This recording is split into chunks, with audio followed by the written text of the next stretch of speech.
it's important to share the idea that disability is not a tragedy. It's so pretty. I know. I love the ceiling. For me and millions of other disabled people, we are out here in the world thriving, and our lives are not sad simply because I use a wheelchair.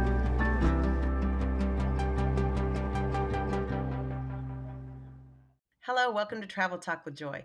Today we are with Shane and Hannah Burcaw, who are super famous on the internet. They have amazing followings on Instagram, Facebook, YouTube. Everybody's always like, oh, that guy in a wheelchair and his wife. Yes, I follow them. So we're so happy you guys are here to share your experience in Oregon. Thank you. Thank you for having us. Yeah. Happy to be here. So let's just get into it. I saw your video, and first I just wanted to talk a little bit about your flight to Oregon. Two things that were unusual. One, you said that it was your first solo flight. Two, that the new strap system that you guys have worked really well. So Hannah, how was it for you the first time flying solo with Shane? It was really nerve-wracking going into it. I was worried. We've flown a lot, but we've always brought my mom. So she is always there as a backup. If anything goes wrong, I know that there's someone else there that can deal with the issue. And another pair of hands. Another pair of hands. Just getting my wheelchair ready, getting me ready. Talking to all the people at the airport that are like asking us if we need an aisle chair. Like there's just a lot going on when you board a plane. So I was really nervous. And then we had also put new straps on Shane's car seat. So that was another thing of like, if that doesn't go well, this is going to be a rough flight. So we were both nervous going into it. But all the employees that we had at both the Minneapolis and the Portland. I'm going to say that again. But all of the employees that we had at both the Minneapolis and Portland airports were so helpful. Everyone wanted to assist. Everyone was doing an amazing job. It was like they knew that it was our first solo flight. Yeah. They didn't, but I think that they could tell we were a little nervous. They could tell, and everyone was very helpful. But even when we were going through security, a fellow passenger to me was like, "You're doing a really great job." And I was like, I feel like, thank you so much. Thanks, I needed Mom. that. Yeah. Yeah, are there cameras? Yeah, like following does everyone know this is our first time doing this alone? So yeah, we were nervous, but it went very well. It went really well in our new strap system that we devised. Is that a word? Yes. Sometimes they make up words. That I devised for my car seat worked really well, and I've never been super comfortable on an airplane until that flight. The whole time I was like, Hannah, I am so comfortable right now. Yeah. So that was a really great improvement. I think that's such a huge deal for people that have more like skeletal issues with their disability to have the comfort for long flights, because was it like a 3 or 4 hour flight for you guys? Yeah, it was like 3 something. I think it was 3 4 hours, and usually I get pretty sore around hour 2, and so for longer flights that can be really annoying. Yeah, you're trying to adjust a lot. There's no adjustments to be made on the plane. Like it's rough. So did you guys create this yourself? We did, and if you work for the FAA, cover your ears. But we modified my car seat to use these exact straps. We like have them bolted onto the car seat now instead of the other buckle. A friend of the family who is very handy came over with one of his big drills and made holes and made it work for us. So it's way safer. That's such a great thing. Yeah, I think that's something like literally, especially like in the SMA community, that there's so many people that could probably really use that, because so many people I feel like in the community don't fly that much because it's so uncomfortable to be out of your customized chair. So tip, go ahead and get a patent on that. Yeah, sell a specialized car seat. Okay, so you guys got to Oregon, and let's first talk about your hotel experience. Talk about the first hotel when you guys first arrived. Yeah, we were in downtown Portland the first night, and both of us had never been to Portland before, and it was a lovely city. Yeah. We got to the hotel very late. It was like 9 p.m. And then we ran out to do some errands. Yeah. We had to run to like a convenience store. Yeah. And we just took our time going all around the downtown to see it. Yeah, we were driving around while walking around the downtown area, and then we came back to the hotel and grabbed dinner at like 10:30 So at the hotel. we were very sleepy, but it was lovely, and the hotel was great. Yeah, super accessible. The food was really good. It was beautiful. It was great. That's great. I saw that you guys also had a balcony on your room. And Hannah, I don't know if you felt like this, but so many times when I go in the room, I'm like, oh, I'm so excited. And you get in the room and they're like, they put us like in a closet. Do you know what I mean? Like the accessible room never gets the shine of the glory because they're like, oh, we'll put the accessible room in the corner. So I was happy to see that you guys had a balcony and there's a nice room. Yeah, Shane loved the balcony. He was so excited. It's like in the video we made of Shane being like, this is the best balcony ever. I have a thing for balconies. Yeah. Yes, it was really nice. It's just nice to have a balcony. Yeah. Okay, so let's talk then a little bit about transportation. For you guys, transportation is always an issue when you travel, right? Mm-hmm. It is, but we had an amazing rental car. Transportation in Oregon was great. We had an accessible rental car, and they were able to, make it work perfectly for me, so I could sit right next to Hannah on our drives. And Hannah was driving us all around. Hannah's a really good driver, so my transportation when Hannah's driving is always great. And they were the most beautiful drives. We just oohed and awed the entire time we were driving around, so it was great. Yeah, I mean, we could have just spent the whole week looking out of the car window, out the car window at the beautiful views. Yeah, there was so much to see. So yeah. Was it your first time in Oregon? It was our first time spending any actual time in Oregon. We had just this past March driven through Oregon from California to Washington. Yeah. And as we were driving through, we were just like on the main highway, but we were like, this is really pretty. We need to come back. So this was perfect timing. We really wanted to come to Oregon and actually see it. And so this was our first time truly being in Oregon. It's great. So let's talk about the first year experience on the Oregon coast. You said this quote, you said, as we traveled along the coast, there were so many different areas where I was able to just get right up in the thick of nature, right in my wheelchair, which is not always the case. Being able to feel like I was out there exploring nature in its fullest form was really special. So tell us about what you saw in the coastal areas of Oregon that made you feel that way. Yeah, if you've never been, the coast of Oregon is a really unique area of the U.S., like nature-wise, because the forests of Oregon, which have massive trees and just like really old pine forests, come right down to the ocean, and there's massive cliffs and waves breaking on the rocks and seals and eagles and all the nature is right there, and you can see it all from the meandering highway through like along the coastline. But there's also so many areas where you can pull off the road at a lookout that has a stunning view, or a state park that you can pull into and explore the forest if you'd like. There was just so much that I could see and do, and I really felt like I was exploring. Yeah. We went to a beach that had a Moby mat, so that was really cool to get like on an actual beach there. Yeah, the Moby mat went like really far out onto the beach. Sometimes they don't go very far, and it feels like I'm not really on the beach, but like we went way out, and that was one of the most beautiful beach views that I've ever seen. Yeah. And then where were we? Where there was that rock in the water. Oh, we were in Cannon Beach, and they have this famous rock called Haystack Rock, or the Haystack. Yeah. And it's out in the ocean, like not very deep, pretty close to land, but a massive rock, like the size of a mountain.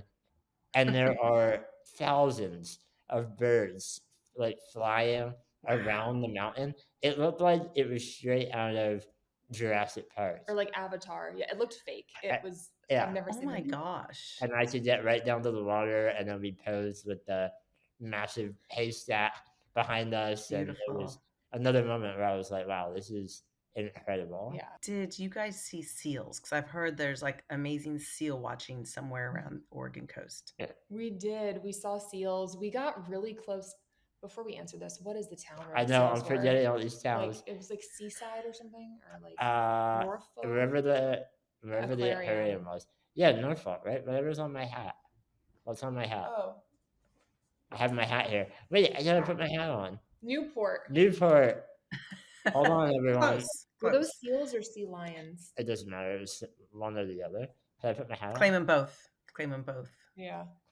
All With right, the hat Shane's on. putting on his Newport, Oregon hat before I answer the next question, which is about where we Nice saw hat. I got this hat. I love it. seals and sea lions. We saw, like, we were the closest we've ever been to. Shane saw jellyfish. Like, we were on this Accessible dock. shipping dock, but it was like a working fishing dock. And there were sea lions or seals sleeping along it. We were like 10 feet away. I could have ridden a sea lion if I wanted to. You could have touched one. They were that close. That's your next accessible adventure, is riding sea lions. It was so cool. Yeah, that was really cool. And then we had dinner there. Our restaurant overlooked the pier and the ocean, or the bay, and just seeing all the real fishing boats that like go out every day was a really beautiful backdrop to our seafood dinner that we had that night. Yeah. Are both of you seafood fans? We are. We're big seafood fans. Which the Oregon coast is a great place for that. So we were well fed. I think you had fish and chips like 5 10 times. It's so good. Who wouldn't want it 5 times? Okay, were the fish, the sea lions, one thing I've heard about them is they're very smelly. They have a very sea smell to them. Would you agree? I don't remember it smelling bad. It was very windy, so maybe the wind was in our favor, but we didn't smell them. Okay, so you went through the coast and you had a couple days there, and then you went to the Willamette Valley. So what I always know of the Willamette Valley is the wines. So was there wines along the Willamette Valley, or tell us about your highlights? Yeah, so one of the first activities we did in the Willamette Valley, the Willamette Valley. There you go. Everyone corrected us many times. It's Willamette. So in the Willamette Valley, we went to a winery that was up in the hills, like up in the mountains, kind of, and we didn't quite know what to expect. But we went up this long, winding road. It felt like the middle of nowhere, like it really was out there. And we came to this winery, and because it was so far out there, we didn't know what to expect. Like, was it going to be a shack on the side of the road or like a farm? But it was this elegant, modern, huge building with stunning, like black exterior and dark wood interior. I want to live there. Yeah, it was so beautiful. And out the back of the winery was this like green vista that went on for miles of mountains and rolling hills, and over the one mountain was the ocean. So it was just like, again, one of the most beautiful views that we've ever had. And it was made so much better by being brought different wines that we could sample while we looked at the view. So that was a really fun experience. What did you think, Hannah? Oh, it was beautiful. Like that was our first activity we did actually in Oregon, and walking out of the building to the back, like that, I've never seen anything like that. It was stunning. Both of us were just like, oh my God. Yeah. Oh my God. Oh my God. I know. We're like, we want to live here. Like I'm looking on Zillow for other wineries that I can live in right here. Maybe winemaking will be your next profession. Ooh, you never know. That's a good idea. Okay, so you did the wine tasting, and then what else did you do in this area? We went adaptive tree climbing, which I did not know what that meant going into the experience. I don't think anyone knew what it meant going in. I figured that I would probably be put into some kind of a sling that would then be pulled up the tree. But when we got there, they told us that I was going to be climbing a 200-foot giant tree, biggest tree I've ever seen, in my power wheelchair. And I kind of laughed and I said, no, that won't work. Like, how this chair weighs 400 pounds. Like, how will that work? And then they introduced us to these professional tree climbers who know their way around a rope. Oh, yeah. And they said, no, we can rig up your chair. They use the word rig a lot. And they said, we'll rig up your chair, and we have these motors that can then pull you up into the air, and you can climb the tree right next to Hannah. So after a lot of me asking nervous questions, like what happens if this, what happens if that. And after they answered all my questions, I could tell that like they knew what they were doing, they were being very safe. And so I went for it, much to Hannah's dismay. No, I Okay, blame pause both of right you. there. Yeah, Hannah, how did you feel about this whole process when they're like, "Oh, let's try this or this"? How did you Yeah. feel?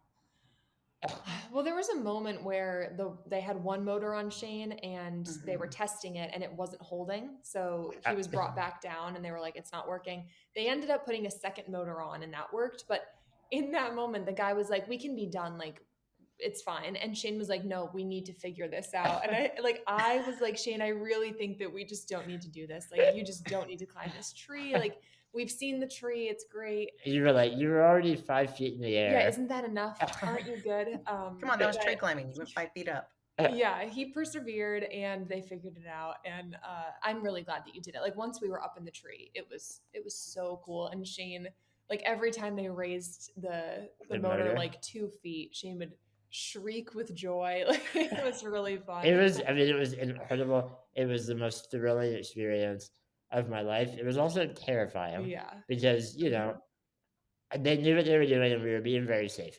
But if there was a problem, I would be in trouble falling. I mean, they got me 100 feet in the air at one point. Yeah. Falling in a 400-pound chair, that would have been quite a problem. Mm-hmm. So, yeah, every time I moved, I was, but like in a happy way. And then Hannah, climbing the tree next to me, kept swinging into me and like knocking my chair. I was like, Hannah, you're going to be the reason. I was having a lot of trouble staying in my lane. Stay in your lane, Hannah. Shane, you had this quote and you said, "In my daily life, there are not many opportunities for me to feel a thrill. Tree climbing was without a doubt one of the best experiences of my life. I felt like I was an adventurer." And, I think it's so true. Like when you use a powered chair, your opportunities for adventure are limited. Yeah. But like that you said, I'm going to go for it. Yeah, I mean, I am very fragile. My muscles and my bones are all very weak. So I'm very careful in my life about the kinds of situations I'm putting my body in.